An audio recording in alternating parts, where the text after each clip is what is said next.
आई फिक्र मत करो, पैसों का इंतजाम हो जाएगा, ठीक है? टेंशन कैसे ना लूं? तुला तर माहिती है ना कि पैसों का इंतजाम नहीं हुआ तो क्या होगा मनीषा का? हाँ पता है आई, पैसों का इंतजाम हो जाएगा, तू टेंशन मत ले। अभिषेक बेटा, 200-400 की बात होती तो फिक्र नहीं करती, पर तुझे पता है ना 1 लाख रुपए देना है उन्हें।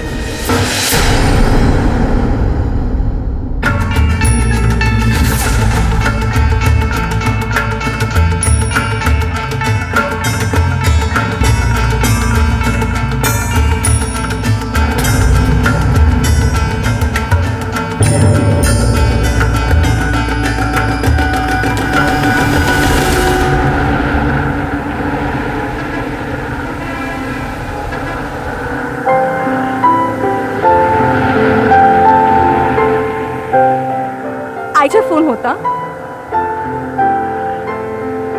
मनीषा ताई को देने वाले 1 लाख के बारे में पूछ रहे थे, तो कुछ हुआ अरेंज? हुआ तो नहीं है, पर हो जाएगा, कोशिश चल रही है। 1 मिनट रुको।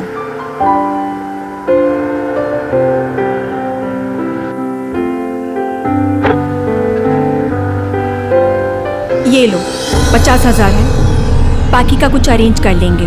नहीं आरती, मैं तुमसे पैसे कैसे ले सकता हूँ? ये मेरी प्रॉब्लम है, इसे मैं खुद सॉल्व करूंगा। देखो, तुम्हारी प्रॉब्लम भी तो मेरी प्रॉब्लम है ना। देखो, मैं इस बात से इनकार नहीं कर रहा हूँ, पर अभी हमारी शादी नहीं हुई है और मैं तुमसे पैसे ले लूँ? नहीं, मुझसे ये नहीं होगा। आखिर तुम्हारी बहन मेरी भी तो कुछ लगती है ना। और हाँ, ये मत सोचना कि ये पैसे मैं भूल जाऊंगी। एक बार शादी होने दो, फिर सूद समेत वापस कर लूंगी, ठीक है? लो, रख लो पैसे।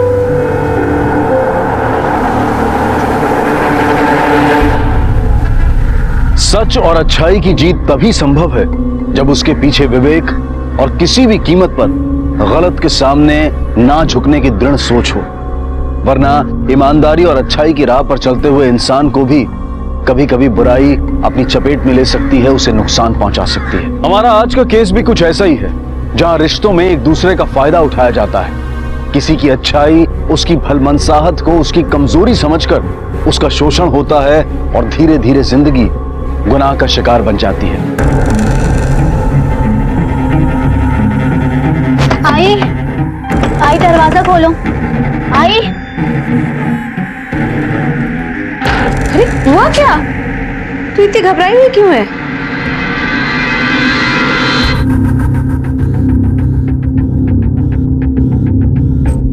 ताई, आपका जो ये देवर है ना राजन, हर रोज मेरा पीछा करता है।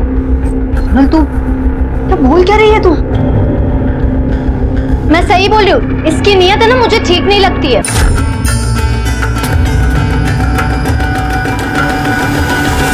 सोनल, ये क्या बकवास कर रही है? भाऊ ये झूठ बोल रही है। मैं इसका क्यों पीछा करूंगा, बताइए आप। ओ, क्या लगा रखा है नाटक? हाँ, एक तो खुद की बेटी को संभाल नहीं सकते हो और मेरे भाई को बदनाम करने पे लगे हुए हो। ये ज्यादा नहीं हो रहा है?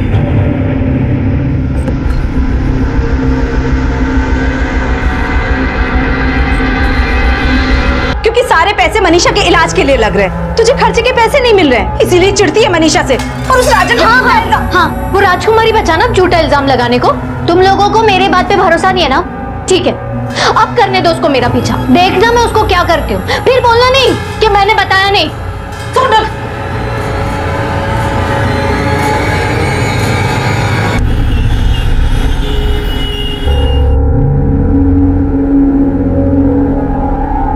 क्या हुआ?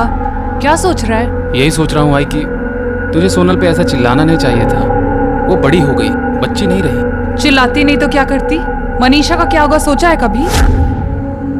हम लड़की वाले हैं, हमें थोड़ा दब के ही रहना चाहिए। अजीत छोड़ देगा तो कितनी बदनामी होगी। आई तू कौन सी दुनिया में जी रही है? अब जमाना बदल चुका जमाने है। के बारे में मुझे मत बता, सिर्फ खाना और पहनना बदला है, रीति रिवाज आज भी वैसे ही हैं। समाज में रहना है तो उसके कायदे कानून मानने ही पड़ेंगे, समझा तू?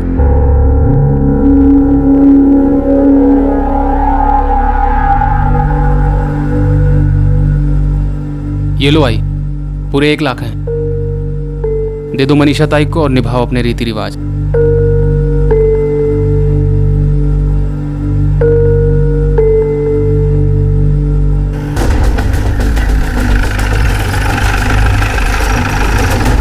अभिषेक सुरवे। जी मैं ही हूँ अभिषेक, कहिए। तुम्हें हमारे साथ पुलिस स्टेशन चलना पड़ेगा इंक्वायरी के लिए। इंक्वायरी? साहब मेरी बात तो सुनिए। चलो चलो। लेकिन क्या किया क्या है इसने? सुनो क्या साहब, किया क्या साहब, मैंने? चलो क्या अंदर किया चल। इसने? ऐसा मत करो। क्या किया साहब? सुनो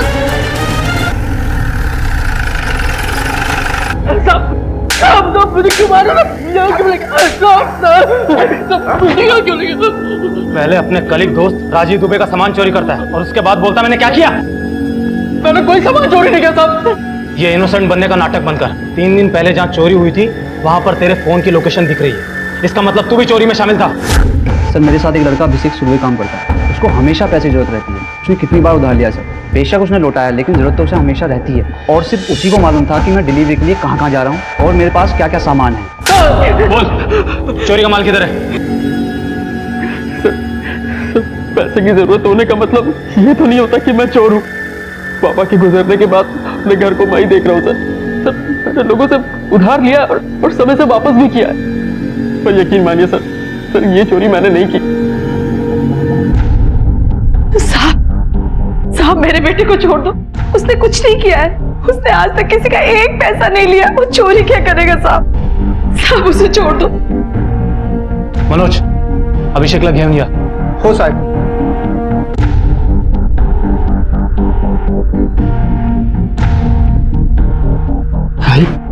अभिषेक कैसा है तू? ठीक हो? चल जा, लेकिन एक बात ध्यान रखना, इंक्वायरी अभी भी चल रही है और ये केस खत्म होने से पहले शहर से बाहर जाने की सोचना ही मत, समझा? ले जाइए अपने बेटे को। हो साहब, अच्छा खूब खूब हमारे साथ। ठीक। चल।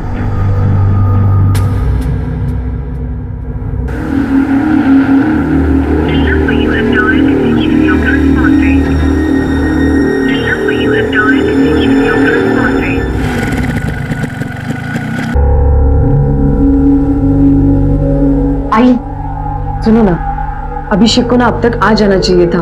मुझे तो लगता है अब हमें पुलिस कंप्लेंट कर देनी चाहिए। आरती हो सकता है किसी काम में फंस गया हो, इसीलिए आने में लेट हो रहा है। ऐसा करते हैं सुबह तक देखते हैं। इतनी रात में पुलिस में क्या जाना। ठीक है, तुम्ही बोलताय तर मग राहू दे। आई मैं निकलती हूँ। हाँ अगर वो आ जाए तो मुझे प्लीज कॉल कर देना। हाँ सुनो, आईची काळजी घे। चल। अभिषेक भी ना, तो क्यों टेंशन ले रही है? दादा आ जाएंगे।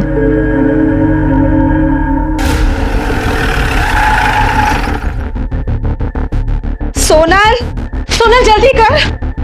हाय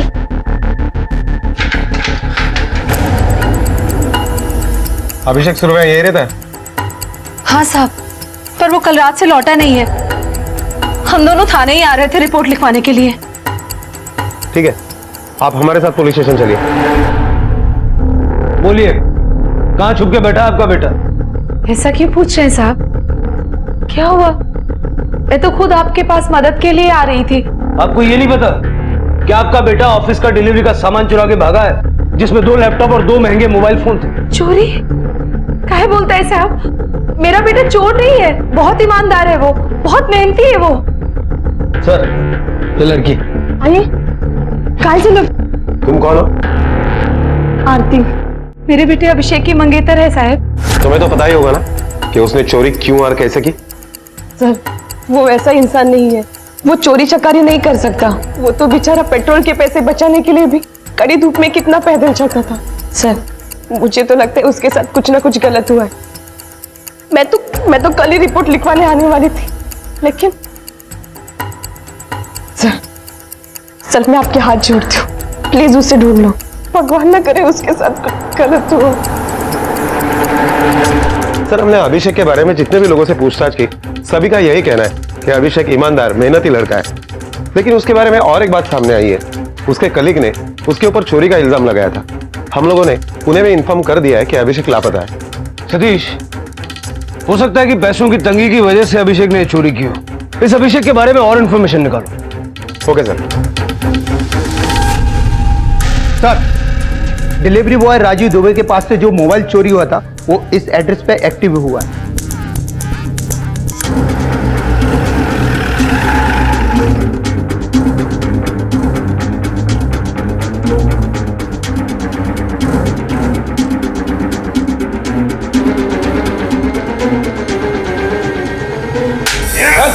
बोल। हाँ सर, मेरा सामान चोरी नहीं हुआ था, मैंने वो खुद चोर बाजार में बेचा था। अपना सामान तो चोरी करके बेचा ही, साथ में अभिषेक का सामान भी चोरी करके बेच दिया। बोल, अभिषेक और उसका सामान कहाँ है? सब मुझे जितना मालूम था मैंने आपको सच सच बता दिया सर। मुझे नहीं पता सर अभिषेक कहाँ है और उसका सामान कहाँ है सर। मैंने उसका सामान नहीं लूटा सर। सर, अभिषेक के ऊपर जो चोरी का इल्जाम लगाया गया था वो खारिज हो चुका है। उसका दोस्त राजीव ने उसके ऊपर झूठे आरोप लगाए थे। सतीश, ऐसा भी तो हो सकता है कि इस राजीव ने अभिषेक को गायब किया हो और जो सामान उसके पास था उसे बेच दिया हो। सर, इसके चांसेस बहुत कम है। क्यों? क्योंकि जिस वक्त अभिषेक गायब हुआ उस वक्त राजीव अपने गोरेगांव वाले ऑफिस में था, और अगर उसने अभिषेक को गायब किया है या उसका सामान लूटा है तो जरूर किसी और की मदद ली होगी। सर, अभी तक चोरी किए गए हुए मोबाइल्स एक्टिवेट नहीं हुए, ना ही वो लैपटॉप चोर बाजार में बेचने के लिए आया है। सतीश, वो सारे मोबाइल और लैपटॉप सर्वेलेंस पे डाल। Okay sir. सोनल, तूने चुराया ना वो 1 लाख रुपए जो अभिषेक ने मनीषा के इलाज के लिए दिए थे? शर्म नहीं आई तुझे? हाँ, बहुत क्यों चुराया तूने? आई क्या हो गया तुझे? ये क्या बोल रही है? 1 लाख तो क्या, मैंने कभी 1 रुपया नहीं उठाया इधर से। पापा, सब जानती हूँ मैं। हाँ, चुपचाप वो पैसे देती हूँ, मैं जान ले लूंगी मैं तेरी। लौटा दे वो पैसे। छोड़ दो ना, मैं छोड़ूंगी नहीं, मैं जान छोड़ दो। अच्छा ही छोड़, क्या करता है? सोनल, अंदर जा। क्या करूँ अब मैं? क्या करूँ मैं? अगर इसने पैसे नहीं लिए तो पैसे गए कहाँ? ये अभिषेक भी पता नहीं कहाँ चला गया।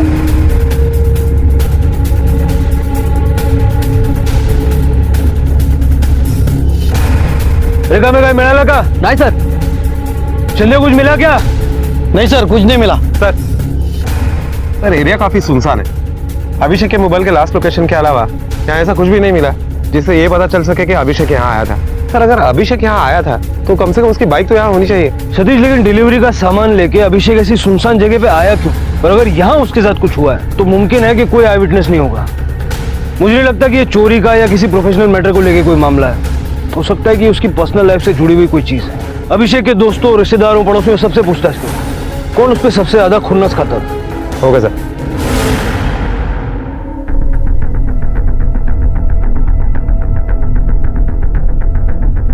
समोरच्या घरात जो अभिषेक राहतो कैसा लड़का है वो? किसी के साथ कोई झगड़ा वगैरह है उसका? वो तो बहुत शरीफ लड़का है साहब, वो किसी से झगड़ा क्यों करेगा? उसको तो 24 घंटा अपनी फैमिली के बारे में सोचने की फुर्सत ही कहाँ है। उसके फैमिली मेंबर्स कैसे हैं? मेरा मतलब है उनके आपस में कोई मनमुटाव या अनबन?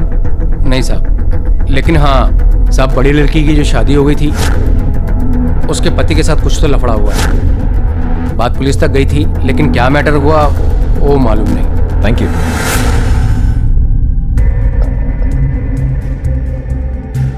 आपको ये चोट कैसे लगी?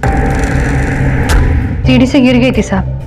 1 साल पहले शायद इसी तरह आप सीढ़ियों से गिर गई थी और उस वक्त आपने और आपके परिवार ने आपके हस्बैंड के खिलाफ डोमेस्टिक वायलेंस का केस फाइल किया और अचानक एक दिन आपने वो केस वापस लिया।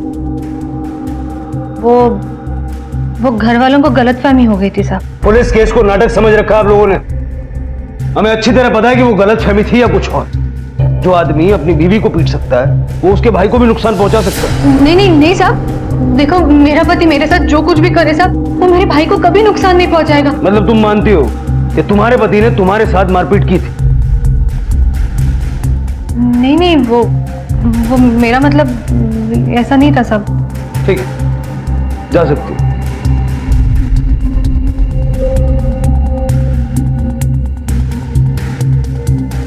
काश लोग ये समझ पाते हैं कि क्राइम को छुपाने से क्राइम खत्म नहीं होता, बल्कि और बड़ा हादसा हो सकता है।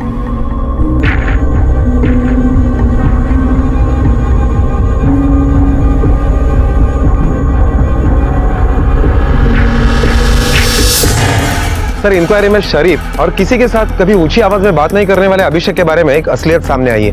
मनीषा के पति अजीत ने जब मनीषा को बुरी तरह से मारा था तो उसके बाद अभिषेक ने भी अजीत को काफी बुरी तरह से मारा और उसके खिलाफ डोमेस्टिक अब्यूज का केस भी डाला था।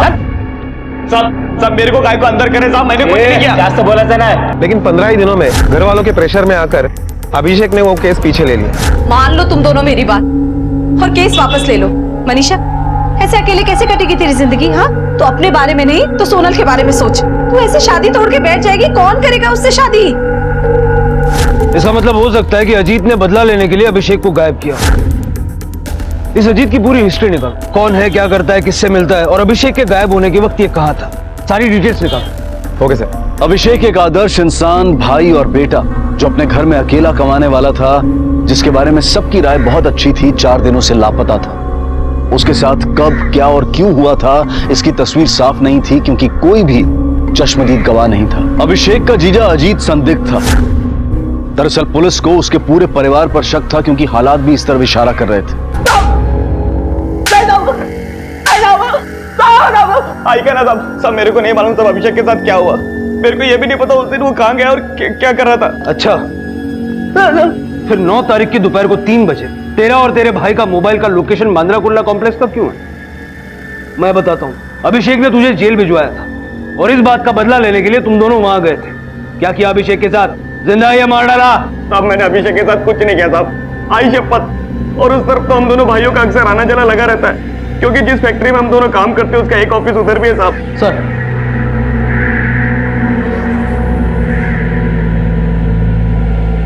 इसे यही रखना जब तक मैं न कहूं। कौन साहब, मैंने कुछ नहीं किया साहब। साहब मेरे जमाई का अभिषेक के गायब होने में कोई हाथ नहीं है, उसको छोड़ दो साहब। अभिषेक ने अजीत के खिलाफ कंप्लेंट लिखवाई थी ना, उसके बाद भी आपकी बेटी अजीत के घर वापस गई और आज यकीन से कहती है कि अजीत और उसका भाई अभिषेक को कुछ नहीं कर सकते। साहब झगड़ा किस परिवार में नहीं होता, पर ऐसे कोई बदला थोड़ी ना लेता है। मनीषा को जब उसकी गलती का एहसास हुआ वो खुद ही वापस चली गई थी। अभिषेक को ढूंढने के बजाय अब गड़े मुर्दे मत उखाड़ो साहब। देखिए ये पुलिस की इंक्वायरी है, आपका घरेलू मामला नहीं है। पूछताछ चल रही है, जब पूछताछ हो जाएगी तो छोड़ देंगे। अभी आप लोग जा सकते हैं। सतीश, अभिषेक की मां आशा की डिटेल्स निकाल, क्योंकि जिस सोच की वो औरत है, मुझे लगता है कि डोमेस्टिक अब्यूज का केस वापस लेने के लिए उसी ने अभिषेक और मनीषा को मजबूर किया होगा और हो सकता है कि इसी बात पे माँ बेटे की बनती ना हो। जरा पता करो कि माँ बेटे का रिश्ता कैसा था। Yes sir. अभिषेक के कॉल रिकॉर्ड से कुछ पता चला? कुछ खास नहीं मिला सर। हाँ सर, लेकिन एक बात है, अभिषेक ने गायब होने से पहले जो लास्ट कॉल रिसीव किया था वो उसकी छोटी बहन सोनल का था।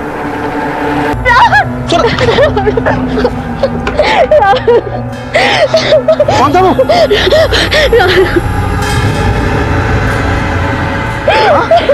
क्या हुआ?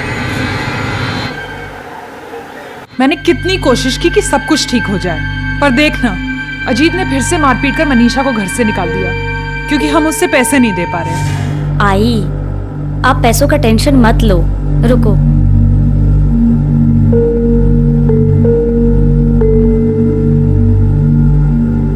आई, ये लो, रख लो पैसे। आरती? आई, ये पैसे मैं तो अभिषेक को ही देने वाली थी। आप लोग मेरे भी तो कुछ लगते हो। तूने इतना हमारे बारे में सोचा, यही बहुत है। पर ये पैसे मैं नहीं ले सकती। मैं भी तो इस घर का हिस्सा बनने वाली हूँ और अभिषेक जब तक नहीं आता तब तक आप मेरी जिम्मेदारी हो। और उसे भी तो बुरा लगेगा कि उसके पीछे मैंने आप लोगों का ख्याल नहीं रखा। प्लीज आई, ये पैसे मनीषा ताई को दे दो, उन्हें इन पैसों की सबसे ज्यादा जरूरत है। मैं कितनी नसीबवान हूँ कि मुझे तेरी जैसी बहू मिली। बस अब मेरा बेटा भी सही सलामत घर आ जाए। आई, आ जाएगा, आप मत टेंशन लो।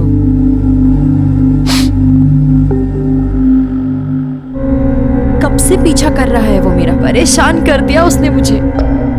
तुम्हें पता है दिन पे दिन उसकी हिम्मत बढ़ती जा रही है।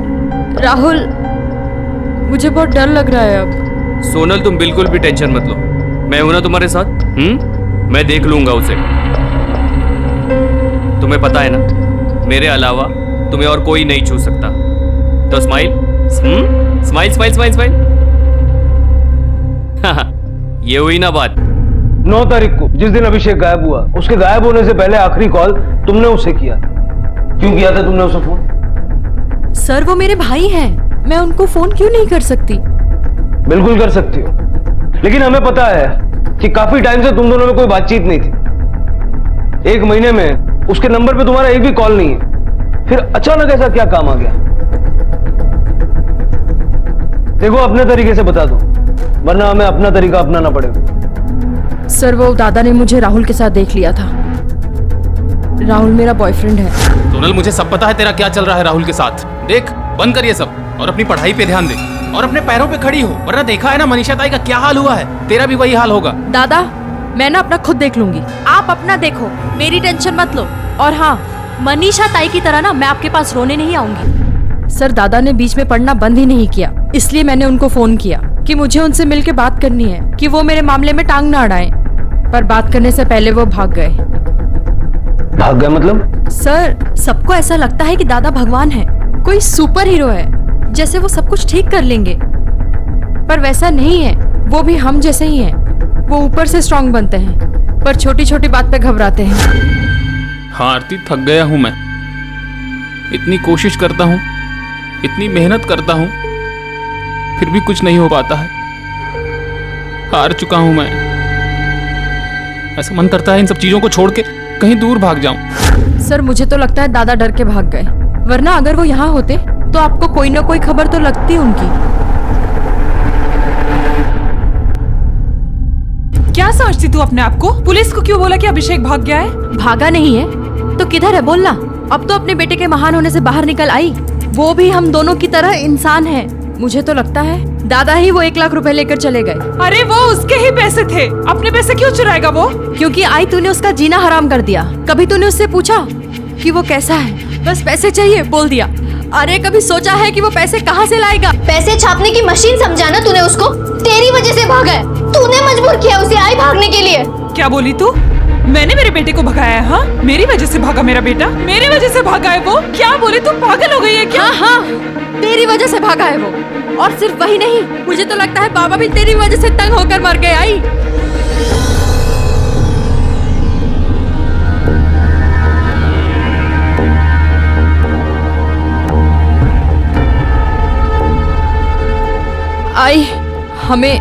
आई मुझे माफ कर दे, वो मैंने गुस्से में बस बोल दिया। आई तो सुन रही है ना? सोनल तू जा यहाँ से, माफ कर देना।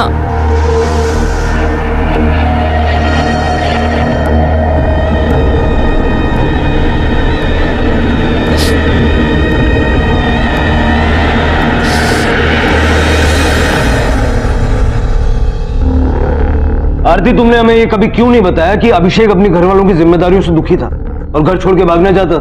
सर वो तो दुख में आदमी ऐसी बातें बोल देता है, इसका मतलब ये नहीं है कि अभिषेक भागना चाहता था। मुझे यकीन है सर, अभिषेक कमजोर लोगों में से नहीं है जो भाग जाए। सर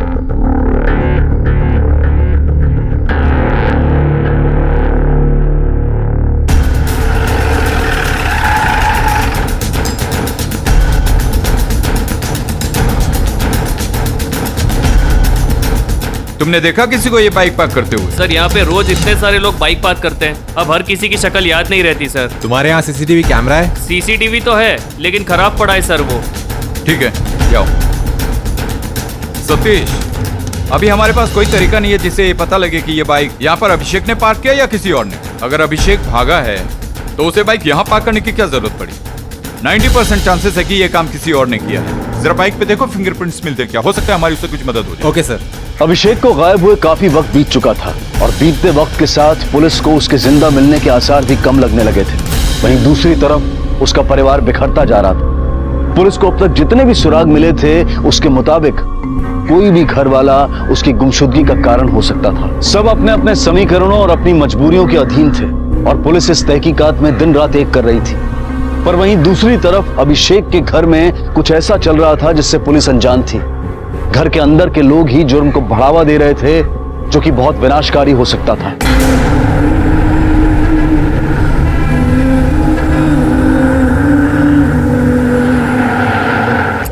सर, सोनल, मनीषा और उनकी मां, इन तीनों में से किसी की भी मोबाइल का लोकेशन अभिषेक के लास्ट लोकेशन से नहीं मैच कर रहा है। सर, बांद्रा कुर्ला कॉम्प्लेक्स में एक डेड बॉडी मिली है। बांद्रा कुर्ला कॉम्प्लेक्स?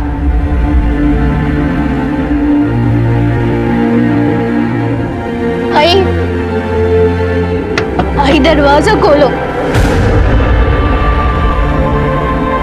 सोनल,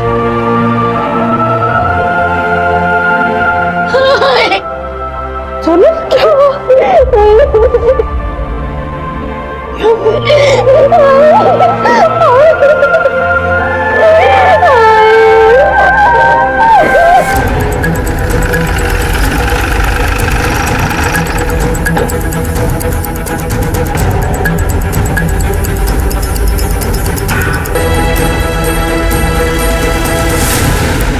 सतीश, 4 दिन पहले अभिषेक का लास्ट लोकेशन वहां था। उसकी बॉडी को देख के लगता है कि उसको मर के काफी दिन हो चुके हैं। सर मुझे तो लगता है कि ये अभिषेक की डेड बॉडी है। बॉडी को पोस्टमार्टम के लिए भेजो और अभिषेक की फैमिली को शिनाख्त के लिए बुलाओ। Okay sir.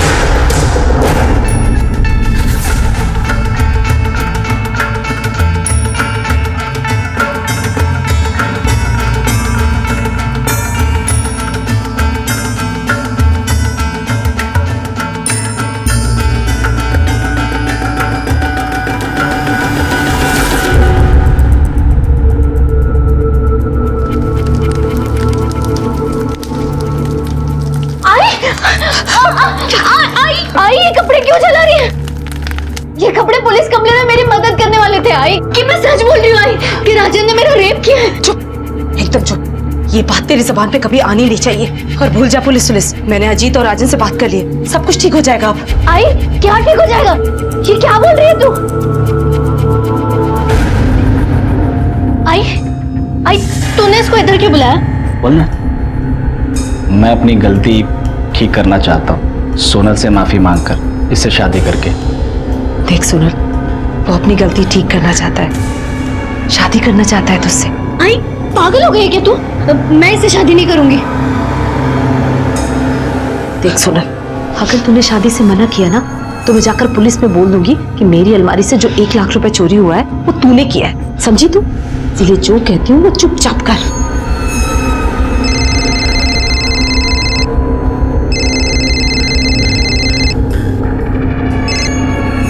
हेलो,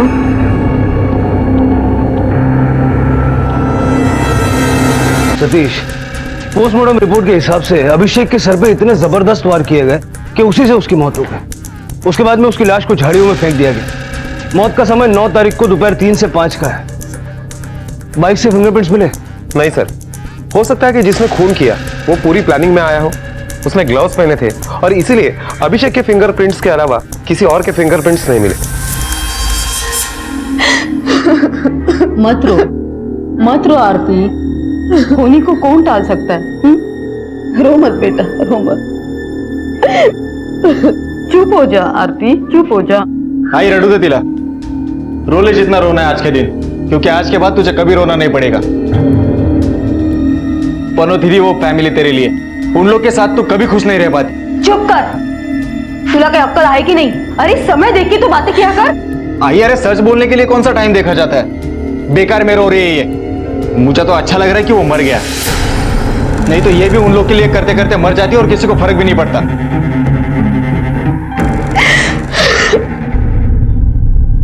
आई तो सोनल की शादी राजन से क्यों करवाना चाहती है? तू जानती नहीं है क्या कि वो 2 भाई कैसे हैं? क्यों? उससे शादी नहीं करेगी तो कोई और रिश्ता है क्या तेरे पास? कौन करेगा ऐसी लड़की से शादी जिसका बलात्कार हो चुका हो? और पता है ना, बिना मर्द की औरत पर लोग कैसे चील कौओं की तरह नजर गड़ाए रखते हैं। अभिषेक के बाद अब वही लोग हमारा सहारा है, वही लोग इस घर के मर्द हैं अब। आई तू अपनी बात मनवाने के लिए अभिषेक का नाम मत ले। हाँ, वो आज नहीं है, लेकिन पहले कहाँ तूने कोई सही फैसला लिया है? क्या बोला तूने? हाँ, आज तुम लोग ही मुझे बात सुना रहे हो। तुम लोग कह रहे हो कि मैंने तुम लोगों की जिंदगी बर्बाद की, बिना पति के 3 बच्चों को पाल के दिखाओ, फिर बोलना। 35 साल की थी मैं तब तेरे बाबा गुजर गए, उससे पहले कभी घर से बाहर भी नहीं निकली थी। खुद को संभालना, तुम तीनों को पालना कैसे किया मैंने ये मैं ही जानती हूँ। एक बात बता, अजीत को जेल भेज के तुझे क्या मिलेगा? और राजन को जेल भिजवाकर सोनल को उल्टा समाज में बदनामी ही होगी। हेलो राहुल, मुझे तुमसे मिलना है, कुछ जरूरी बात करनी है। सर, अभिषेक के पड़ोसियों से जब हमने पूछताछ की तो एक बात पता चली है कि उसके घर वाले सोनल की शादी अजीत के भाई राजन के साथ कर रहे हैं। बड़े ताज्जुब की बात, और सोनल का तो एक बॉयफ्रेंड है राहुल। सर, सोनल के घर वाले अजीत की असलियत के बारे में भी जानते हैं और उन लोगों की राजन के बारे में भी कोई राय अच्छी नहीं है। इसके बावजूद भी वो लोग सोनल की शादी राजन के साथ कर रहे हैं। सतीश, इस शादी की बैक स्टोरी कुछ और ही है, वरना बेटे की मौत के फौरन बाद शादी की बात कौन करता? अपना एक कांस्टेबल 24 घंटे सिविल कपड़ों में उनके घर की निगरानी पे लगा। उनकी हर मूवमेंट की छोटी से छोटी खबर मुझे चाहिए। Okay sir. क्या ये तुम क्या कह रही हो? और तुम्हें पता है, आई मेरी शादी जबरदस्ती राजन से करवाना चाहती है, ये जानते हुए भी कि उसने मेरा रेप किया। राहुल, मैं उससे शादी नहीं करना चाहती। राहुल, एक काम करते हैं, हम दोनों मंदिर में जाके शादी कर लेते हैं। आइए। सुनो, मेरी बात सुनो। मैं तुमसे शादी नहीं कर सकता। मेरे आई बाबा कभी नहीं मानेंगे। क्या? मुझसे प्यार करने से पहले तुमने अपने आई बाबा से पूछा था क्या? देखो सुनो, मैंने कहा ना, मैं तुमसे शादी नहीं कर सकता। एक रेप हुई लड़की को मेरे घर वाले कभी एक्सेप्ट नहीं करेंगे। राहुल, इसमें मेरी क्या गलती है? देखो, गलती किसी की भी हो, मुझे उससे कोई मतलब नहीं। तुम्हारा रेप हुआ है, ये जानने के बाद मैं तुमसे कभी शादी नहीं कर सकता।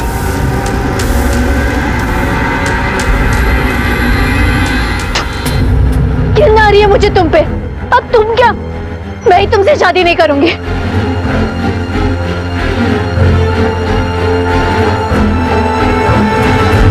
सर, मैंने पड़ोसन से पूछताछ की तो एक अजीब बात मालूम पड़ी। कुछ दिन पहले सोनल जब घर पर आई थी तो उसकी हालत बहुत बुरी थी। शरीर पर मार्क के निशान थे, कपड़े गंदे हुए थे। सर, उनको ऐसा देखकर लग रहा था कि उसके साथ कुछ गलत हुआ।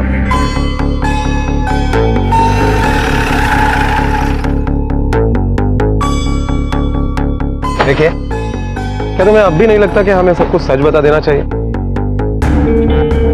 हमें सब कुछ सच पता चल गया है। सोनल और राजन की शादी हो रही है। अचानक शादी करने का फैसला, जबकि अभी अभी भाई की मौत हुई है।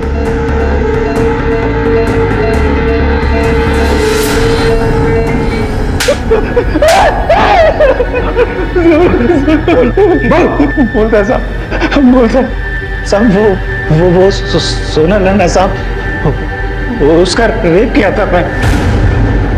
सब वो मेरे को कुछ समझती नहीं थी, उसका वजह से कितना बदनामी हुआ हम लोग का पता है। सब वो अचित भाव को घरेलू हिंसा के अंदर भी करवाया था। और इसीलिए तूने अभिषेक को मरवा दिया? नहीं साहब, नहीं साहब, मैंने नहीं मारा साहब। हर शपथ मैंने नहीं मारा साहब। आरती के भाई ने अभिषेक को मारा होगा साहब। वो नहीं चाहता था कि उसकी शादी उसके घर में हो और घर की सारी जिम्मेदारी वो उठाए। क्या कर रहे हो? देख, दूर रह मेरी बहन से, अपना प्यार अपने पास रख। मैं उसको तेरी पनौती फैमिली के दुख दूर करने के लिए बर्बाद नहीं होने दूंगा। प्यार से समझा रहा हूं, समझ जा, वरना तू सोच भी नहीं सकता मैं तेरा क्या हाल करूंगा। साहब, मैं बता दो साहब, मैंने नहीं मारा अभिषेक को साहब। साहब, मैं चाहता था कि उसकी शादी मेरी बहन के साथ ना हो, पर वो अभिषेक की वजह से नहीं साहब। साहब, अभिषेक तो अच्छा लड़का था, मेरे को पसंद था वो, पर साहब उसकी फैमिली, वो उस पे जिम्मेदारी थोप के उसको बर्बाद कर दी थी साहब। और मैं नहीं चाहता था कि मेरे बहन के साथ भी वही हो। आई शपथ, मैंने नहीं मारा अभिषेक को।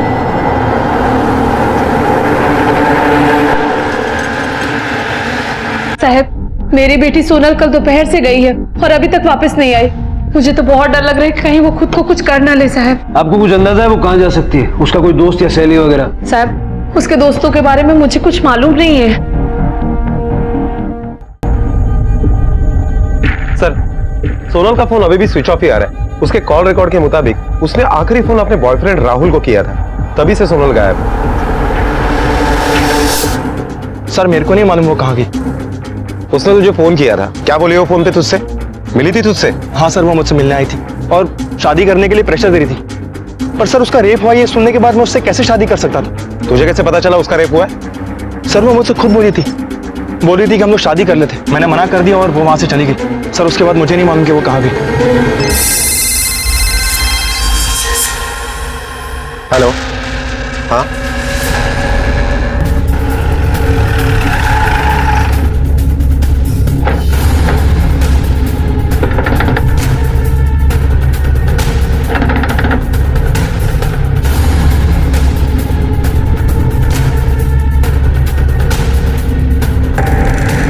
कहाँ थी तुम? और तुम्हारा फोन क्यों स्विच ऑफ आ रहा था सोनल? सर, मैंने फोन जानबूझ के बंद किया था, इधर उधर भटक रही थी। राहुल ने मुझे धोखा दिया सर, कुछ समझ ही नहीं आ रहा था कि मैं क्या करूं। मन तो किया कि मर जाऊं, लेकिन हिम्मत ही नहीं हुई, इसलिए घर वापस आ गई। अभिषेक के लापता होने का राज उसकी लाश मिलने के साथ खत्म हो गया, लेकिन एक नया सवाल खड़ा हो गया कि अभिषेक का कत्ल किसने और क्यों किया, जिसका पुलिस के पास अभी कोई जवाब नहीं था। वहीं दूसरी तरफ अभिषेक के परिवार में होने वाली हरकतें आम नहीं थी। राजन सोनल के बलात्कार के जुर्म में पुलिस कस्टडी में था। मनीषा ने तलाक लेने का फैसला कर लिया था। राहुल सोनल को छोड़कर जा चुका था और अभिषेक का खून जिस सफाई से किया गया था उसे भेदना मुश्किल हो रहा था। और तभी पुलिस के हाथ एक ऐसा सुराग लगा जो इस केस में अहम साबित हुआ। सर अभिषेक के पास से जो 2 लैपटॉप चोरी हुए थे उसमें से एक लैपटॉप ऑनलाइन वेबसाइट पर रजिस्टर हुआ। ये लैपटॉप तुझे कहाँ मिला? सर मिला नहीं है, मैंने खरीदा है। कहाँ से खरीदा? MG रोड पे अपना इलेक्ट्रॉनिक शॉप है ना, वहीं से। सुनिए, ये लैपटॉप तुम्हारे दुकान से बेचा गया था? 1 मिनट चेक करता हूँ सर।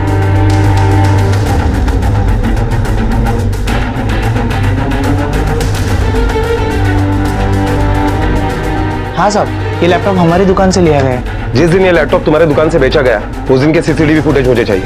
Okay sir.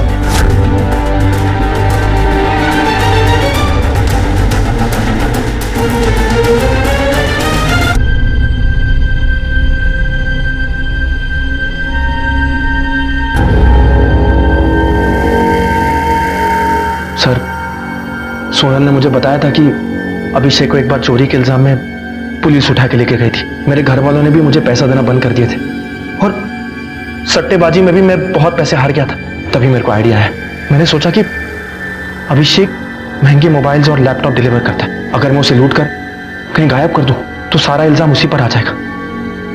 पुलिस भी यही सोचेगी कि अभिषेक सामान लेकर कहीं भाग गया और मैं उस सामान से अपना कर्जा चुका दूंगा। फिर सर, मैंने सोनल से कहा कि अभिषेक को फोन लगाकर मिलने की बात करो, हम आपस में मिलकर मामले को सुलझा देंगे।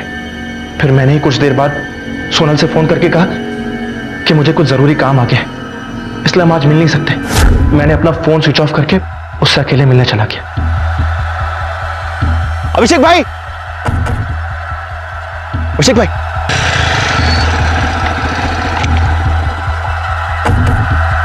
तू यहाँ क्या कर रहा है? सोनल ने तो कहा था तू आज मिल नहीं सकता। हाँ, वो कुछ काम आ गया था, कैंसिल हो गया तो हम लोग यहाँ आपसे मिलने आ गए। सोनल कहाँ है? वो वहाँ गाड़ी में वेट कर रही है, आइए।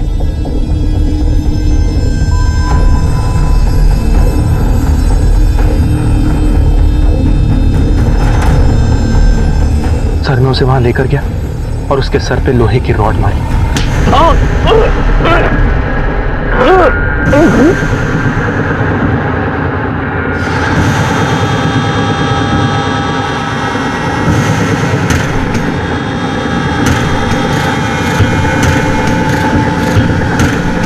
और फिर उसकी बॉडी को वहीं झाड़ी में फेंक दिया और सामान अपने साथ लेके भाग गया। फिर मैंने उसकी बाइक वहां पार्किंग में लगाई। तुम्हारी ऐसी वाहियात वजह से एक मासूम इंसान की जान गई। पैसों की जरूरत अभिषेक को तुमसे कहीं ज्यादा थी, लेकिन उसने तुम्हारी तरह गलत रास्ता नहीं चुना। अपने परिवार के प्रति रक्षात्मक होना सही है, लेकिन किसी गलत चीज को सही मानकर उसे बढ़ावा देना जुर्म को न्योता देने जैसा है। और यही हो रहा था आशा की तमाम कोशिशों में, जिसकी वजह से अभिषेक पिसता रहा। एक बेहतर और संपन्न जिंदगी के सपने देखने में कोई बुराई नहीं है, लेकिन उसकी नींव अपनी मेहनत और काबिलियत पर खड़ी होनी चाहिए, वरना लोग फायदा उठाने से नहीं चूकेंगे, जो कि सोनल के साथ हुआ। किसी के प्यार में उसकी मदद करना गलत नहीं है, लेकिन उसे सही सलाह देना भी बहुत जरूरी है, जो कि आरती ने नहीं किया। राजन को सोनल के बलात्कार और राहुल को अभिषेक के कत्ल और चोरी के लिए गिरफ्तार किया गया है। दोनों इस वक्त जुडिशियल कस्टडी में हैं और पुलिस चार्जशीट फाइल करने की तैयारी कर रही है। अपनों के लिए प्यार की जिम्मेदारी निभाना सिर्फ उनकी हर बात को मानना नहीं होता है, बल्कि सच का साथ देकर उन्हें सही और गलत का फर्क समझाना भी जरूरी होता है। इसी विचार के साथ अब मैं अनूप सोनी आपसे विदा लेता हूं। फिर मुलाकात होगी अगले एपिसोड में एक और चौंका देने वाले केस के साथ। तब तक अपना और अपने परिवार का ख्याल रखें और देखते रहें क्राइम पेट्रोल डायल 100। सबक एक को सीख हम सबको। जय हिंद।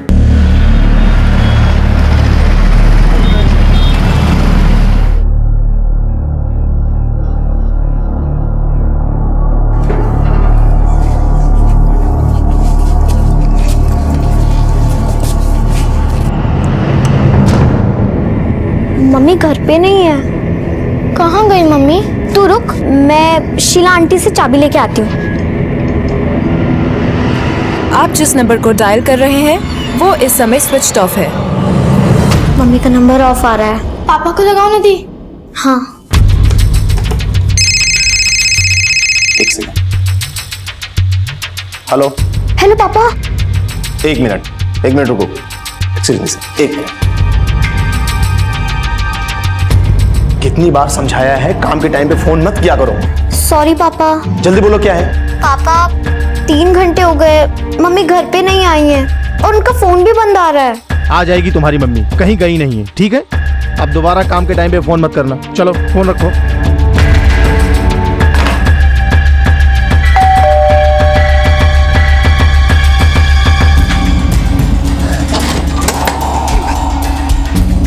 मीरा, एक गिलास पानी देना। भत्ता रानी, मेरी टांगे तो टूट गई। तेरी माँ किधर गई? दादी वो जब से हम स्कूल से आए मम्मी घर पे नहीं है। जा तू मेरे लिए पानी लेके आ जा।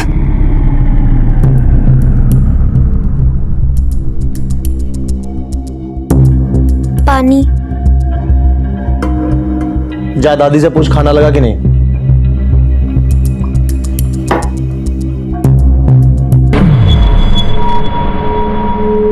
रिश्ते अजीब होते हैं। जब से इंसानी दुनिया अस्तित्व में आई है तब से न जाने कितने लेखक, कवि, दार्शनिक और मनोवैज्ञानिक रिश्तों के रहस्य को सुलझाने में लगे हैं। लेकिन हर रिश्ते की अपनी एक कहानी, हर एक का अपना सच, अपना रहस्य। जयपुर के एक परिवार के बच्चे परेशान थे। उनकी माँ जो अक्सर घर पर रहा करती थी गायब थी, लेकिन इस बात की ना तो उनके पिता को कोई परवाह थी और ना ही बच्चियों की दादी को। बच्चियां छोटी थी, वो करती भी तो क्या करती, पर आखिर में उन्होंने अपनी नानी को फोन किया। साहब, ये मेरी बेटी मनोरमा है। मेरी नातिन ने मुझे फोन करके बताया कि उसकी मम्मी दोपहर से घर नहीं लौटी। उसका फोन भी बंद आ रहा है, पता नहीं कहाँ चली गई। मेरे दामाद को तो इतनी भी फिक्र नहीं है कि वो थाने में आकर रिपोर्ट भी लिखवा दे। क्यों? आपकी बेटी और आपके दामाद के बीच कोई प्रॉब्लम? मेरा दामाद उसको बहुत परेशान करता है साहब, बहुत बेइज्जती करता है उसकी। उस बुढ़िया की हिम्मत कैसे हुई मुझ पर इतना घटिया इल्जाम लगाने की? मेरी बेटियों का दिमाग खराब करती है औरत। कलमुई, मेरी बहू माँ के पेट से झूठ बोलना सीख के आई है। पर यह बात तो सच है कि आपकी बहू घर नहीं लौटी। आपने आकर शिकायत दर्ज करवाई ना इन्होंने। मैं बताता हूं सर, कहां गई है वो। हीरोइन बनने के चक्कर में भागी है, और ये पहली बार नहीं हुआ है, इसके पहले भी भाग चुकी है, बेटियों के पैदा होने से पहले।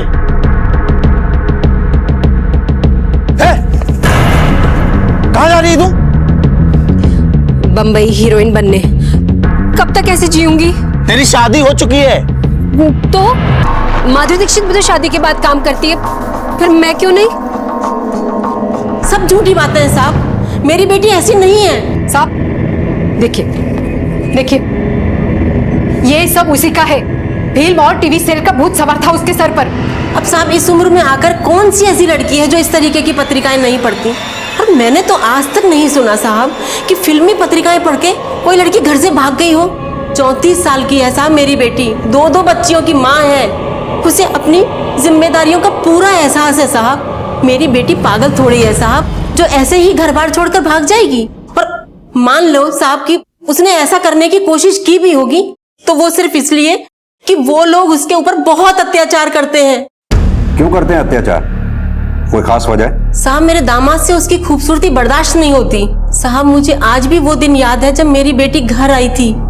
दूसरी बार पेट से थी वो। मैं क्या करूं माँ, कुछ समझ नहीं आता।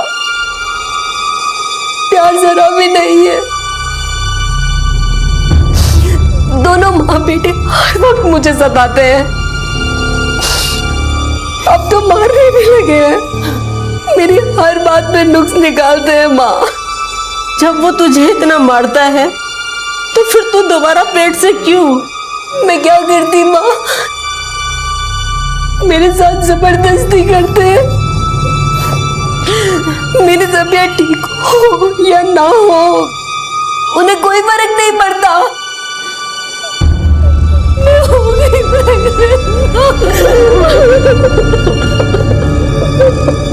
अरे पत्नी है वो, पति को सुख देना उसकी जिम्मेदारी है।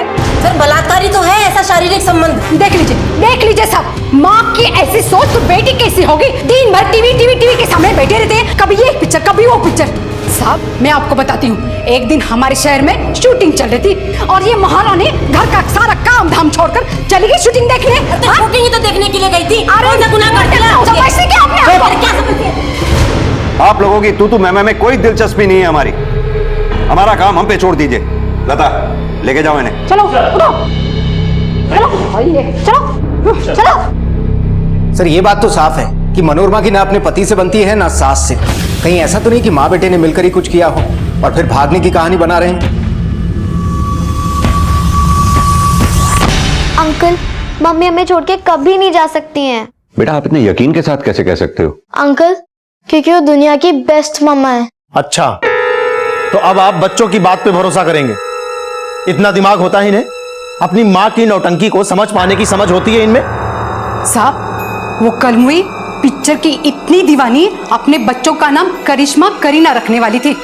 देखिए साहब मैं तो कहती हूँ आप अपने कुछ लोगों को मुंबई भेज दो, देखना वही पड़ी मिलेगी हीरोइन बनने के चक्कर में। हाँ सर मनोरमा अपने साथ एक भी कपड़ा लेकर नहीं गई, उसकी अलमारी से पर्स मिला।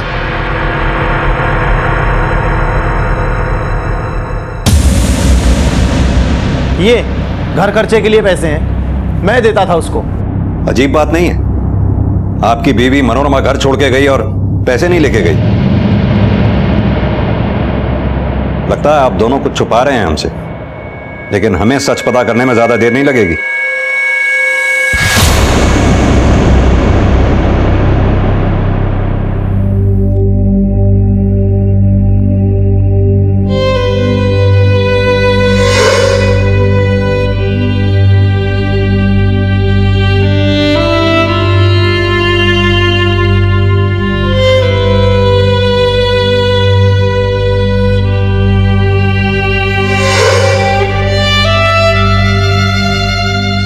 नींद नहीं आ रही, माँ की याद आ रही है।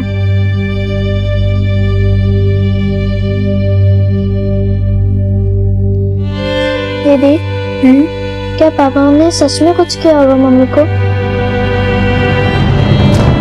अरे मनोरमा की सास तो झूठ बोल रही है सर।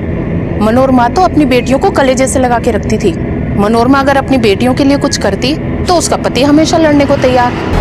सर मनोरमा के पड़ोसियों की बातों से ये तो साफ है कि सतीश बहुत ही शॉर्ट टेम्पर्ड है। पति पत्नी में अक्सर झगड़ा हुआ करता था। लेकिन भरत इस वजह से मनोरमा घर छोड़कर नहीं जा सकती। लोगों का मानना है कि वो अपनी बच्चियों मीरा और माला से बहुत प्यार करती थी। उन बच्चियों को छोड़कर वो कैसे जा सकती है? सर मनोरमा के कॉल डिटेल्स आ गए। मैंने चेक किया, मनोरमा के कॉल रिकॉर्ड्स में किसी भी अननोन नंबर पे कोई कॉल नहीं है पिछले 2-3 हफ्ते में। अगर मनोरमा हीरोइन बनने गई है तो उसने मुंबई में किसी न किसी से तो कांटेक्ट किया होता। उसके फोन रिकॉर्ड्स में मुंबई का कोई नंबर नहीं है। नहीं सर। भरत ये मनोरमा के फोन की लास्ट लोकेशन क्या है? सर 2 मार्च को दोपहर 1 बजे फोन ऑफ हुआ, तब फोन की लोकेशन थी शिवनगर। सर यहीं पर तो सतीश का ऑफिस है। बोल, सच सच बोलो। अरे साहब आप लोग क्यों मेरे पीछे पड़े? मैंने कितनी बार कहा कि 2 तारीख को ऑफिस जाने से पहले आखिरी बार मैं अपनी बीवी से मिला। उसके बाद ना मेरी उससे कोई फोन पे बात हुई और ना ही मैं उससे मिला हूं। तो फिर मनोरमा के फोन की लास्ट लोकेशन तेरे ऑफिस के पास कैसे थी? साहब उस एरिया में सिर्फ मेरा ही ऑफिस थोड़ी है, कहीं होगी किसी से मिलने। तुम और तुम्हारा बेटा क्या कांड किया है तुम दोनों ने मिलकर? नहीं बता दो वरना इधर तुम पिटोगी और उधर वो। माता रानी की कसम साहब वो कहाँ भाग गई कल में हमें नहीं पता साहब।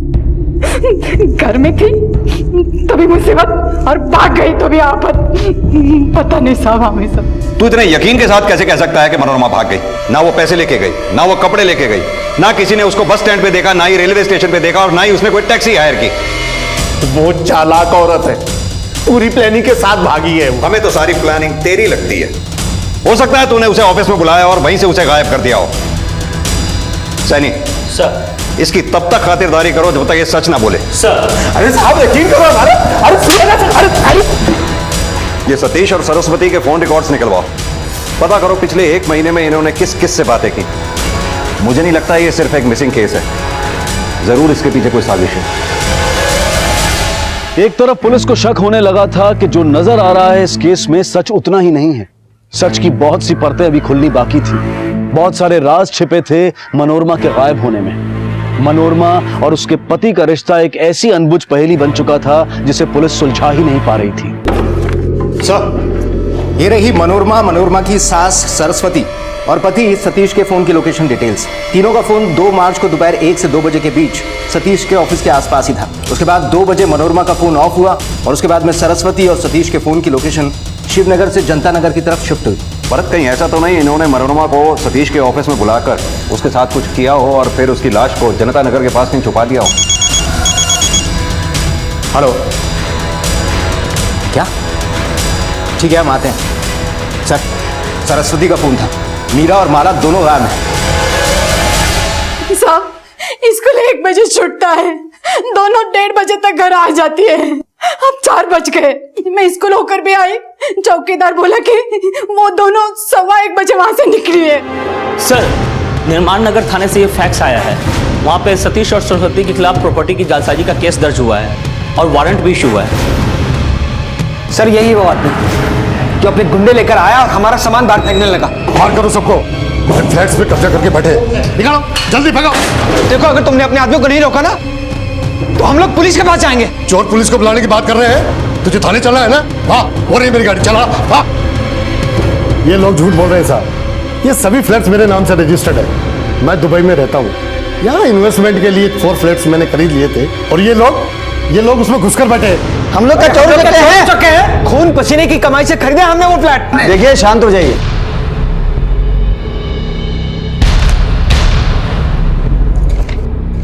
देखिए, रजिस्ट्रार ऑफिस से प्रॉपर्टी के कागजात मंगाए हैं और इनके हिसाब से चारों फ्लैट्स मिस्टर मलिक ने बिल्डर से खरीदे थे। और आप जो दस्तावेज दिखा रहे हैं सब फर्जी हैं। इनको कभी रजिस्ट्रार ऑफिस में दर्ज ही नहीं करवाया गया। ऐसा कैसे हो सकता है साहब? देखिए, बहस करने का कोई फायदा नहीं है। आपके डॉक्यूमेंट्स कोर्ट में टिक नहीं पाएंगे। आपको मिस्टर मलिक की प्रॉपर्टी खाली करनी पड़ेगी।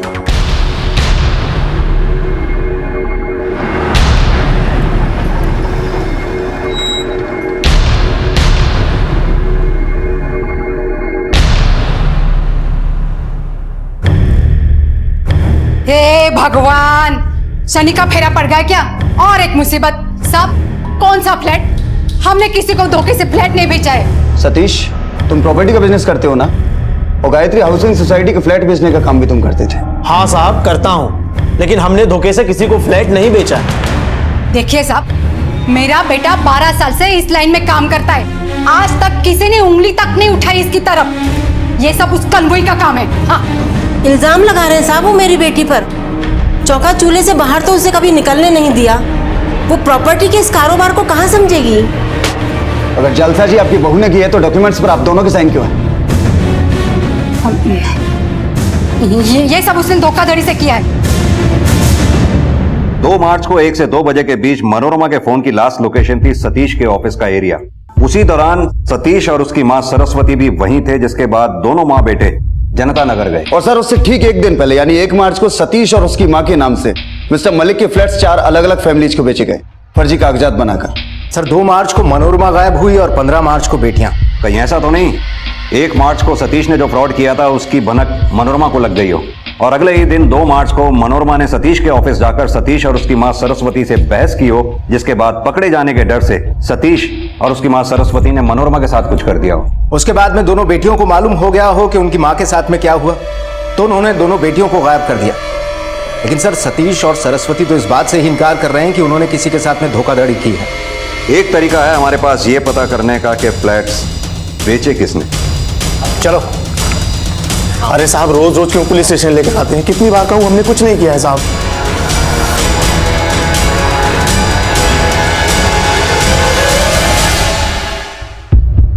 यही है वो दोनों? नहीं साहब, हमें तो एक ही आदमी मिला था जिसने अपना नाम सतीश बताया था। इस लड़की को कभी देखा था उसके साथ? नहीं साहब। उस आदमी का चेहरा तो याद होगा जिसने तुम्हें धोखा दिया? हाँ साहब। उसका स्केच बनवा सकते हो? हाँ साहब, बनवा सकते हैं। नानी,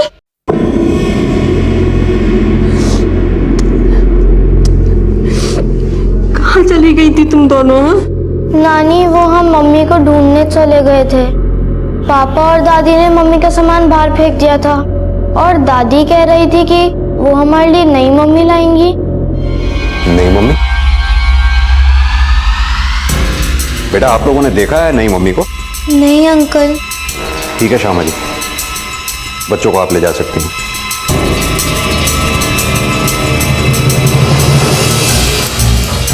ये दूसरी मम्मी का नया ही एंगल सामने आया।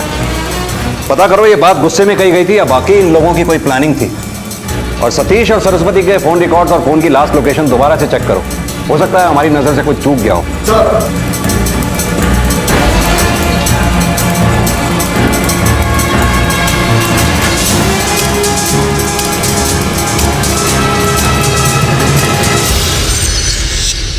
यही है वो जो आपके बेटे के लिए दूसरी बीवी लाने वाले थे, आप दोनों जिनसे 2 मार्च को जनता नगर मिलने गए थे। साहब वो कलमुई किसी काम की नहीं थी, हम तो सोचा बेटे की दूसरी शादी कर दो। तो आपने अब तक ये बात छुपाई क्यों थी? और क्या करते साहब, शुरू से हम दोनों पर आप शक कर रहे थे और हमें क्या पता वो कलमुई उसी दिन गायब होगी। इस बारे में मनोरमा जानती थी? नहीं। देखिए साहब, मैं अपने बेटे का सुख देखना चाहती हूँ, बस, और कुछ नहीं। और सतीश तुम भी दूसरी शादी करना चाहते थे? सर पहले ऐसा नहीं था, मैं मनोरमा से प्यार करता था, लेकिन धीरे धीरे मुझे इस बात का एहसास होने लगा कि उसका दिल इस शादी में है ही नहीं। घर से भागने की भी कोशिश कर चुकी थी वो। सर हीरोइन बनने के लिए वो किसी भी हद तक जा सकती थी। घर को उसने ब्यूटी पार्लर बना रखा था, घंटों भर आईने के सामने मेकअप करती रहती थी, दिन भर बैठकर टीवी पर सीरियल्स और फिल्में देखा करती थी और मोहल्ले की सारी औरतों के साथ दिन भर गप्पे मारती रहती। कौन सी हीरोइन किसके साथ भाग गई, किसकी बेटी की शादी किसके साथ हो रही है। सर उसे कोई फिक्र नहीं थी, न बेटियों की, न घर की, न मेरी माँ की और न ही मेरी। जिस दिन से इस केस की तहकीकात शुरू हुई थी उसी दिन से पुलिस के शक के दायरे में मनोरमा का पति और उसकी सास थे, लेकिन वो दोनों पहले ही दिन से अड़े हुए थे कि उन्होंने मनोरमा के साथ कुछ नहीं किया। उनका यही कहना था कि वो भाग गई है हीरोइन बनने के लिए, और साथ ही प्रॉपर्टी की जालसाजी वाले केस से भी उनका कोई लेना देना नहीं था। दोनों अब जमानत पर रिहा थे, लेकिन मनोरमा के बारे में पुलिस को ना तो कोई सबूत मिला था और ना ही ऐसी कोई खबर मिली हो कि वो शहर से बाहर गई है। आखिर वो थी कहां? पुलिस अब तक जैसे अंधी गली में घूम रही थी, और तभी उन्हें प्रॉपर्टी फ्रॉड केस में एक महत्वपूर्ण सुराग मिला। सर, जिस आदमी ने फ्रॉड किया था उसका स्केच। सर, इसका नाम नरपत है। ये सतीश के ऑफिस में ही काम किया करता था, उसका असिस्टेंट था। 1.5 महीने पहले इसने नौकरी छोड़ दी अपना काम शुरू करने के लिए, लेकिन इसके कॉल रिकॉर्ड से एक बात और सामने आई है। क्या? ये देखिए सर, 4 फरवरी से 1 मार्च के बीच में इसने सतीश के घर लैंडलाइन पर कई कॉल किए हैं। ज्यादातर कॉल्स दिन में किए गए। तुमने कहा 4 फरवरी से 1 मार्च तक सतीश के घर लैंडलाइन पे फोन करता रहा है, और 2 मार्च को ही मनोरमा गायब हुई। कहीं ऐसा तो नहीं नरपत और मनोरमा दोनों मिले हुए थे? गौरव, तुम इस नरपत के बारे में पता करो, तब तक हम सरस्वती और सतीश से नरपत के बारे में बात करते हैं। सर, क्या नरपत हमारे घर पे फोन करता था? वही तो हम भी जानना चाहते हैं। कलमुई कमीनी नौकर के साथ लाइन में टक्का और हमें फंसा कर भाग गई। कुछ भी बकवास मत करो माँ। देखिए सर, ये सच है कि हम दोनों उसको पसंद नहीं करते थे, लेकिन इसका मतलब ये नहीं है कि हम उस पर कुछ भी इल्जाम लगाएं, कीचड़ उछालें। खूबसूरत थी वो, हजारों लोग उस पर जान छिड़कते थे, इसमें उसका क्या कसूर? इतने साल हमारी शादी चल सकी इसलिए भी क्योंकि उसने अपने पास किसी को फटकने भी नहीं दिया। सर, नरपत का ट्रेल मिल गया है सर। चूंकि मनोरमा ट्रेन, बस या टैक्सी से कहीं नहीं गई थी, इसलिए मैंने आसपास के सारे टोल नाकों की सीसीटीवी फुटेज चेक किए, और ये देखिए सर, 2 मार्च को करीब 2:30 बजे नेशनल हाईवे 12 पर नरपत के साथ ये औरत थी। कहां तक ट्रेल कर पाए इसको? सर, कार किराए पर ली थी जिसमें जीपीएस ट्रैकर लगा हुआ था, जिससे उनका रूट ट्रेस हो गया। उस रात ये मोहाना के एक होटल में रुके थे, और अगले दिन यानी 3 मार्च को इन्होंने रेलवे स्टेशन के पास एक पॉइंट पर गाड़ी छोड़ दी। इसके बाद पता नहीं चल पाया सर। अब या तो इससे आगे ये दोनों कार बदलकर चले गए या ट्रेन से कहीं चले गए। अब आगे की कड़ियां हमें मोहाना जाकर ही मिलेंगी।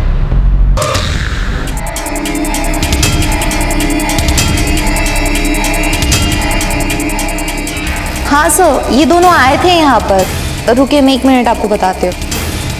सर, ये 2 मार्च की रात को यहाँ पर आए थे। यहां से कहां गए, कुछ पता है आपको? No sir.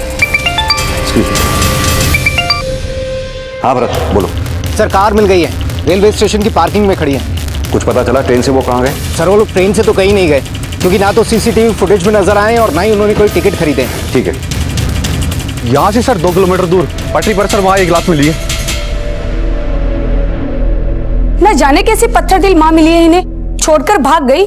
रूप की रानी समझती थी खुद को, उसको बच्चों की क्या परवाह। क्या कह रही हैं? हाँ? बच्चियों को क्या सुना रही हैं? आप लोग भी किसी बच्चे की माँ है। इन बातों से बच्चों पर क्या असर पड़ता है पता है आपको? चलो बेटा, इन लोगों की बातों का बुरा नहीं मानते। इन लोगों को दूसरों को दुख तकलीफ में देखकर बहुत खुशी मिलती है। तुम लोग अपनी पढ़ाई करो बस, ठीक है? चल। लाश तो सड़ चुकी है, करीब 2 हफ्ते पुरानी लगती है। मनोरमा भी यहीं थी नरपत के साथ इसी दौरान, कहीं उसी की बॉडी तो नहीं?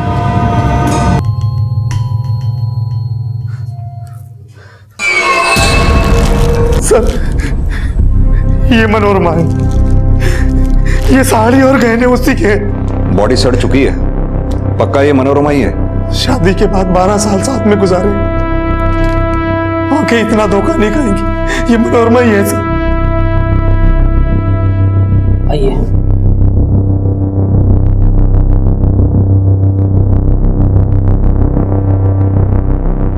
सर कहीं ऐसा तो नहीं कि मनोरमा ने सुसाइड किया हो सकता है। यह भी हो सकता है कि नरपत ने इसके साथ मिलकर फ्रॉड तो कर लिया, बाद में इसे मारकर सारा माल हड़प लिया हो। लेकिन सवाल यह है कि नरपत मोहाना के बाद गया कहां? एक काम करो, मोहाना के आसपास जहां जहां भी गाड़ियां किराए पे मिलती हैं वहां वहां पता करो। सर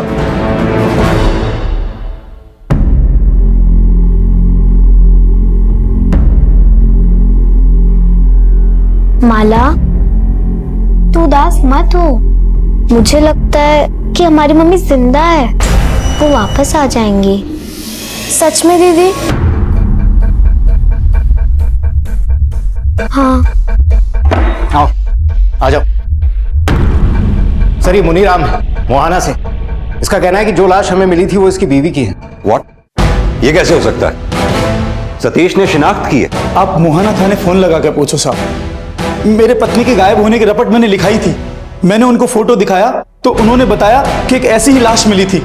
बस सर आप उसको लेके जयपुर आ गए सर। ये देखिए फोटो सर। वही गहने, वही साड़ी?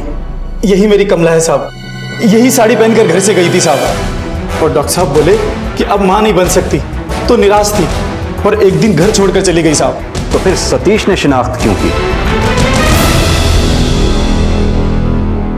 ऑटोप्सी से यह बात कंफर्म हो गई है कि जो लाश हमें मिली थी वो कभी मां नहीं बनी थी, यानी कि वो लाश मनोरमा की हो ही नहीं सकती। तो फिर तूने शिनाख्त झूठी क्यों की? क्योंकि मैं चाहता था कि पुलिस इस केस को बंद कर दे और मेरा पीछा छूटे। जब से वो घर से भाग कर गई है, थाने के चक्कर काट काट के मेरा जीना मुहाल हो गया है। और मोहल्ले में बदनामी जो हो रही है सो अलग।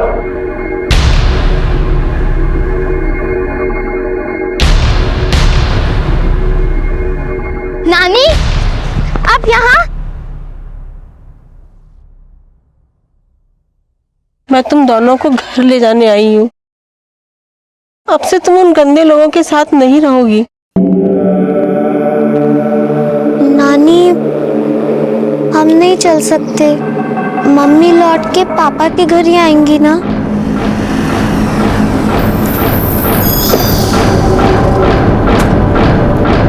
अच्छा हुआ आप हमें यहाँ मिल गई। हमें मीरा और माला की स्कूल टीचर ने यहाँ बुलाया। क्यों?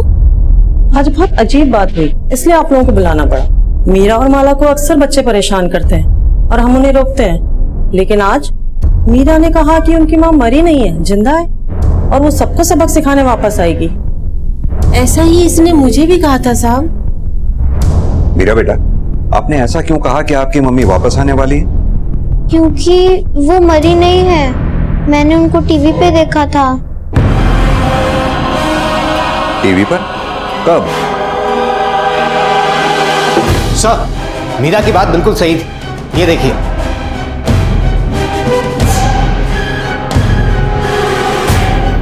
यानी सतीश और उसकी माँ सही थे। सर ये मुंबई पहुंच गई और एक्टिंग भी करने लगी। और हाँ सर, जब मैंने मुंबई पुलिस को इसकी डिटेल्स भेजी तो पता चला कि वहां एक एक्टर की बीवी ने इसके खिलाफ शिकायत दर्ज की। कैसी शिकायत? उस एक्टर का पीछा किया करती थी। उसको तंग किया करती थी। यहाँ हम पागलों की तरह केस के अलग अलग एंगल से जूझ रहे हैं और वहां मैडम मनोरमा हीरोइन बन चुकी हैं। भरत, तुम और गौरव फौरन मुंबई जाओ, जितनी जल्दी हो सके इस मनोरमा को ट्रेस करो। सर।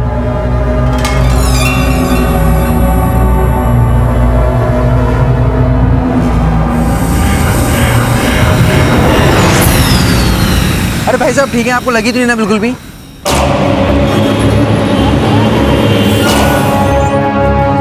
हाँ मैंने ही करवाई थी एफआईआर। 3 हफ्ते हो गए हैं, जीना हराम कर दिया उस औरत ने मेरे पति का।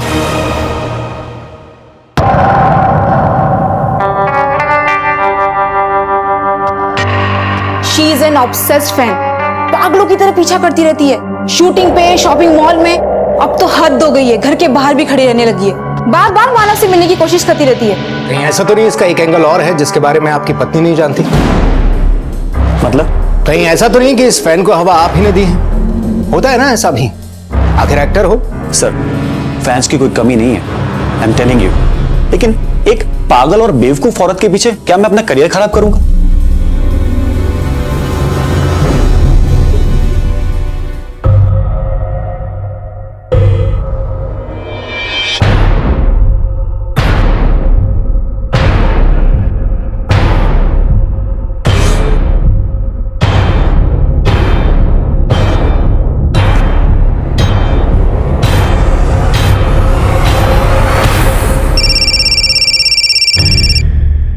हाँ गौरव, मनोरमा का घर चेक किया, वो यहाँ कई दिन से नहीं आई और नहीं उसके घर से हमें कुछ खास हाथ लगा है। मुझे एक और स्टोरी पता चली है मनोरमा के बारे में। मनोरमा और वो एक्टर मानव भी मिला करते हैं, ब्रेक में वैनिटी वैन में और आसपास की एक कॉफी शॉप में। असल जिंदगी में भी बहुत अच्छी एक्टिंग कर रहा है मानव। कुछ महीने पहले हुई थी मुलाकात उससे, जब मेरा जयपुर में शूट था, उसी दौरान वो कहने लगी कि उसे एक्टर बनना है और मैंने भी डींगे हाँकते हुए उससे ये कह दिया कि आ जाओ मुंबई, इंडस्ट्री में मेरी जान पहचान है, तुम्हें रोल दिलवा दूंगा। लेकिन मुझे क्या पता था कि वो सचमुच मुंबई अटकेगी। वो मुझे कहने लगी कि रोल दिलवाने के लिए वो मुझे पैसे भी देगी और उसने मुझे ये कहा कि उसके बाद बहुत सारा पैसा है।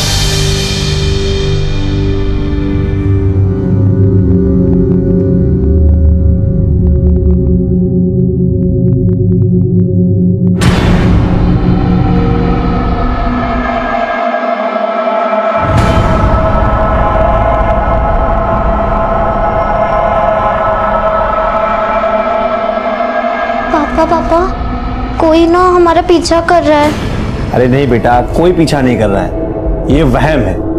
मुझे भी ऐसा लगा कि कोई मेरा पीछा कर रहा है, देखा तो कोई नहीं था। डरो मत।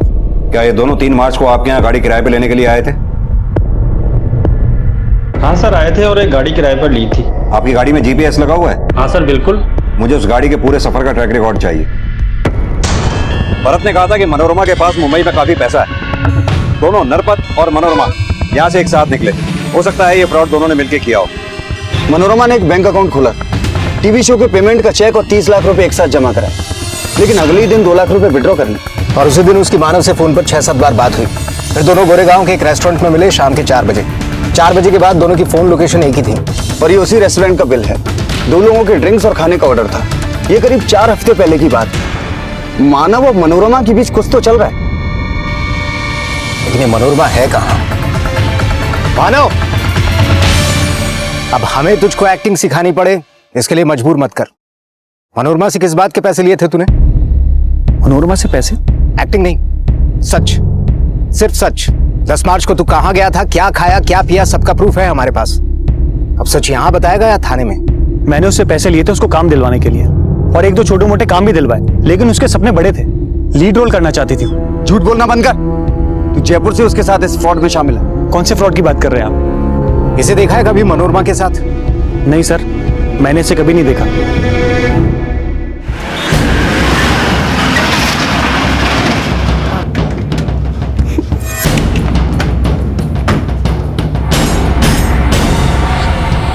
यही है वो गाड़ी जो नरपत ने रीजेंट कार वाले से किराए पे ली थी। नंबर भी वही है। ये आदमी यहाँ रुका हुआ? हाँ जी सर, रुका हुआ है। कौन सा नंबर कमरा में? ये 105 में रुके हुए हैं सर। इसकी डुप्लीकेट चाबी दो हमें।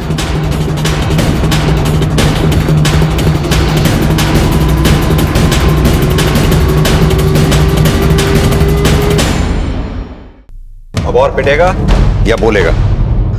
मनोरमा पर दिल आ गया था साहब। उसे जब पहली बार देखा तब से ही साहब न मेरी हिम्मत थी न मेरी औकात थी।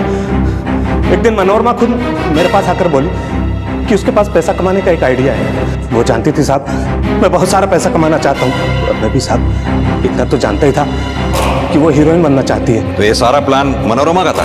मनोरमा इतना तो जानती थी कि कुछ फ्लैट ऑनर्स यहाँ पर पैसा लगाते हैं फ्लैट्स के अंदर, लेकिन रहते वो विदेश में ही है। तो साहब हम दोनों ने मिलकर ही पूरा प्लान बनाया। मनोरमा का मेन काम था फ्लैट्स के डॉक्यूमेंट्स पर सतीश और उसकी माँ के सिग्नेचर कराना, और साहब मेरा काम था सतीश बनकर उन चारों फैमिलीज को बेवकूफ बनाकर घर बेचना।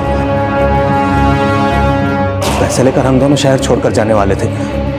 तभी मैंने उसे कहा कि ट्रेन या बस से जाएंगे तो पुलिस हमें कभी भी पकड़ सकती है, इसलिए हम किराए की कार से जाएंगे। और उसके बाद तुम दोनों मोहाना के एक होटल में रुके? हाँ साहब,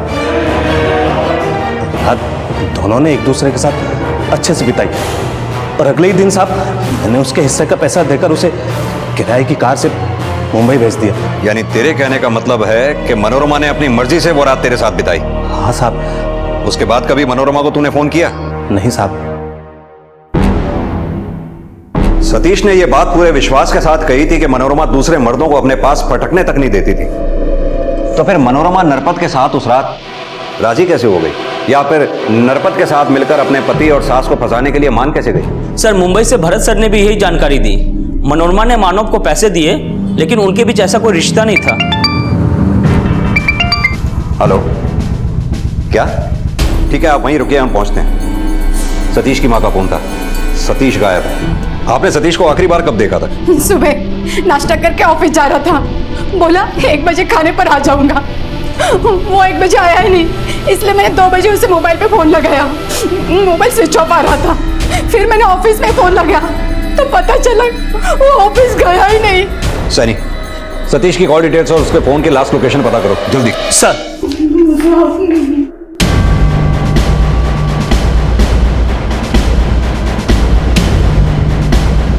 मनोरमा को जयपुर ट्रेन में चढ़ते हुए देखा गया है। लेकिन वो जयपुर लौटेगी क्यों? ये औरत कब क्या करती है, क्यों करती है, ये तो तभी समझ में आएगा जब एक बार वो हमारे हाथ लगेगी। क्या किसी पे शक है आपको? 2-4 दिन से सतीश का कोई पीछा कर रहा था, ऐसा उसको शक था साहब। सैनी, पता करो क्या किसी ने इनके घर के आसपास किसी अनजान आदमी को देखा है क्या? सर। मेरा बेटा।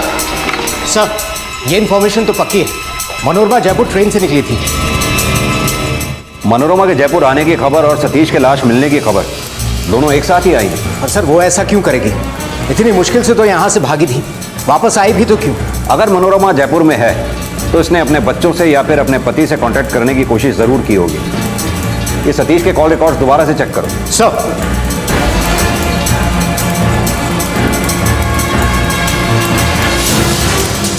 सर, मैंने सतीश के कॉल रिकॉर्ड्स चेक किए सर। वो पिछले 2 दिनों से मुंबई लोकेशन के एक नंबर से कांटेक्ट में था, और मरने से कुछ घंटे पहले भी उसकी उसी नंबर पे बात हुई थी, और फोन की लोकेशन जवाहर नगर के एक होटल की है। Come on, let's move.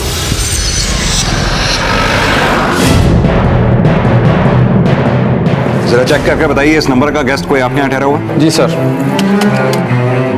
Ji sir, room number 101।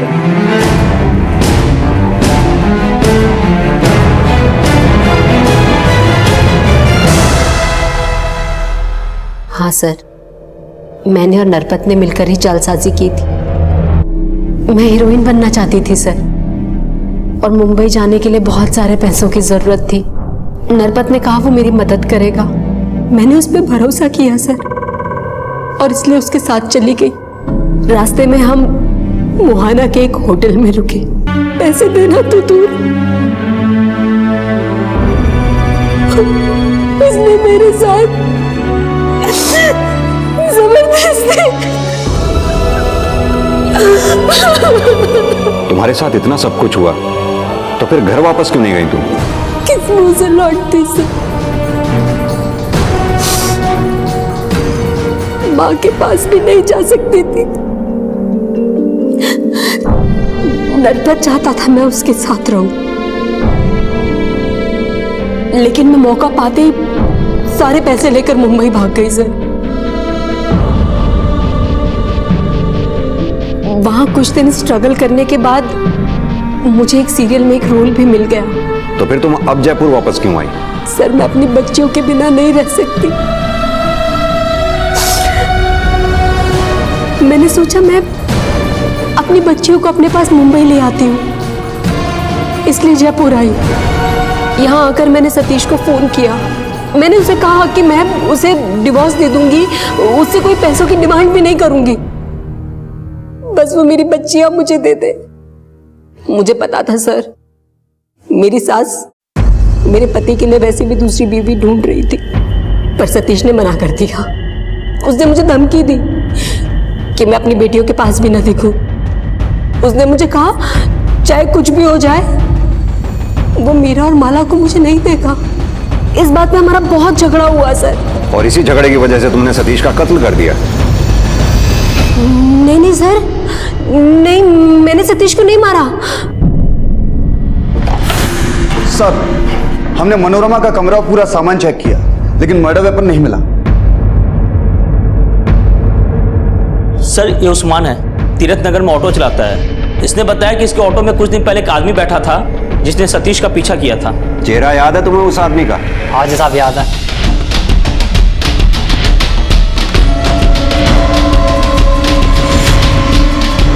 Sir ये तो नागेंद्र है, जिसके साथ फ्लैट खरीदने में धोखाधड़ी हुई।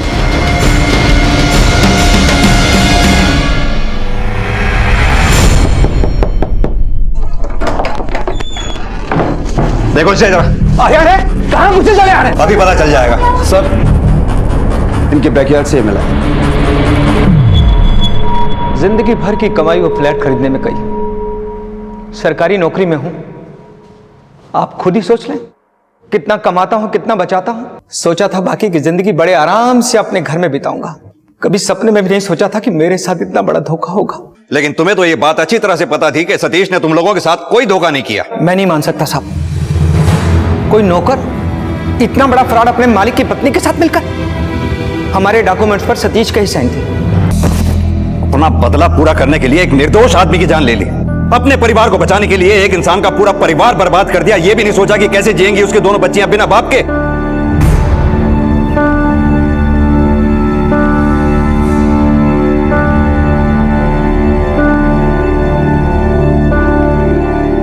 मनोरमा खूबसूरत थी, टैलेंट भी होगा उसमें। वो एक्टिंग करना चाहती थी, स्टार बनना चाहती थी, लेकिन उसके पति ने उसकी ख्वाहिशों को समझा ही नहीं। वो एक ऐसे रिश्ते में बंध गई जिसमें प्यार भी नहीं था।